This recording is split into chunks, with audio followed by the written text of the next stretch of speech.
In our previous discussion, we focused on identifying multiple visual elements in a scene. However, to achieve top marks in academic film analysis, we must shift from broad observation to a rigorous deep dive into a single element. Today, we focus exclusively on depth of field, specifically how the film Citizen Kane revolutionized the cinematic language through deep focus. By the end of this session, you will know how to translate visual depth into profound narrative analysis, drastically elevating your writing.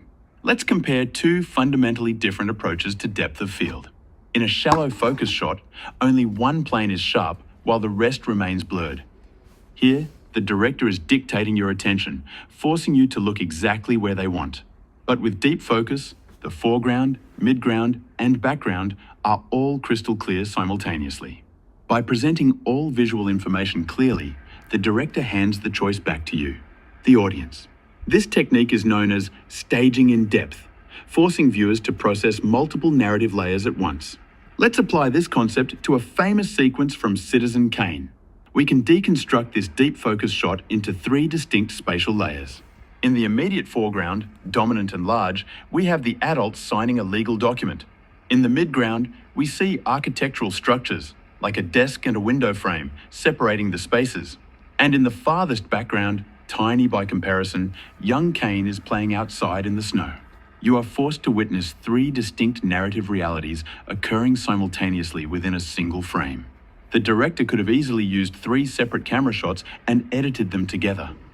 Why squish them into one? Because simultaneity implies inescapable relationships. The adults in the foreground possess all the scale, clarity, and agency. Meanwhile, the boy in the background is distant and completely excluded from the decision being made about his own life. His fate is being decided where he cannot reach. Here, the deep focus technique is no longer just a visual trick. It literally becomes the meaning of the scene, encoding the power dynamics spatially. How does this change your academic writing? If your text merely describes the scene, it is insufficient. Descriptive writing simply lists what is there, often relying on weak verbs like is, shows, or has. For example, stating both the foreground and background are in focus. But true analytical writing connects the technique directly to its psychological effect.